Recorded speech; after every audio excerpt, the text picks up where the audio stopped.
দেখেন বন্ধুরা, চায়নার এই লোকগুলো এক আজব খেলার আয়োজন করেছে। চোখে মাস্ক পরে তারপরে লাফ দিয়ে একটি রশি ধরতে হবে।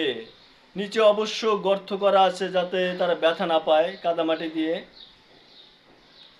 কিন্তু এই লোকটি পারলো না ধরতে। এখন সে আবার চেষ্টা করলো দ্বিতীয়বার। সে দ্বিতীয়বার ব্যর্থ হয়ে গেল, পারলো না। আপনারা কি কখনো এই ধরনের খেলা দেখেছেন বন্ধুরা? না দেখে থাকলে অবশ্যই চ্যানেলটি লাইক দিয়ে সাবস্ক্রাইব করে দিয়েন। এখন অন্য এক প্রতিযোগী, সেও চেষ্টা করে দেখলো, কিন্তু সেও ব্যর্থ হয়ে গেল। সেও পারিল না।